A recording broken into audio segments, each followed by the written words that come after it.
This segment will provide some operating and maintenance tips for your new Agri-Fab 25-gallon tow sprayer. Make sure to read and understand the vehicle manual and the owner's manual before using the sprayer. Always instruct other users before they operate the unit. Never allow children to operate this sprayer. Do not allow anyone to ride or sit on the sprayer. Keep the area clear of all persons, especially children. Read the chemical label before handling or mixing chemicals. Wear eye and hand protection and other protective clothing when handling and applying lawn chemicals. Do not spray on windy days. Be aware of your tractor's capabilities. Attaching this sprayer may affect your tractor's braking and stability. Stay off steep slopes. Refer to the vehicle's owner's manual concerning safe operation on slopes. Operate at reduced speed on rough terrain, along ditches, and on hillsides to prevent loss of control. The pump pressure switch turns off the pump when it reaches its maximum pressure setting.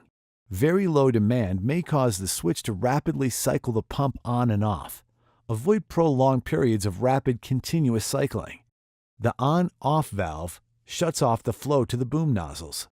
Twist the adjustable spray gun nozzle to adjust the spray pattern from a cone-shaped mist to a solid stream. Before starting, attach the sprayer to the tractor hitch. Check for leaks using plain water. Fix leaking fittings with thread tape. Next, determine the application rate based on the chemical manufacturer's recommendations. Then estimate the size of the area to be sprayed and the amount of solution that will be needed. This can help avoid unneeded solution left in the tank. Refer to the application chart to help determine the speed required to achieve the manufacturer's recommended application rate. Use plain water to set the correct boom spraying pressure. Turn the boom valve on. Adjust the bypass valve between the high and low pressure settings so that a steady spray pattern is obtained. If the spray pattern begins to break up, the pressure is too low. If misting occurs, the pressure is too high. Add the chemical solution to the tank following the manufacturer's recommendations. Set the boom arms for spraying. Slide the boom bars out to the ends of the slots so that the nozzles are about 40 inches or 1 meter apart. Adjust the height of the nozzles to about 14 inches or 35 centimeters above the ground. Begin spraying, making each pass so that the spray pattern slightly overlaps the spray pattern from the previous pass. Stay clear of flowers, shrubs, and evergreen trees when spraying to prevent the contact of solution with these sensitive plants. Shut off the boom by turning the boom valve to off. After each use, fill the sprayer partway with water and pump the water through the boom assembly and the handgun. Then use the handgun to wash the inside of the tank.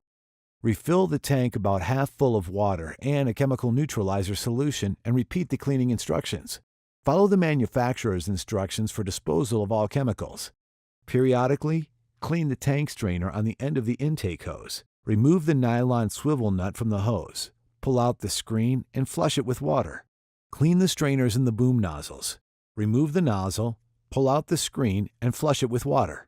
For winter storage, drain all the water out of the sprayer, especially the pump and handgun. These items are prone to damage from freezing temperatures. Winterize the sprayer by pumping a 50-50 solution of water and RV antifreeze through the boom assembly and the handgun.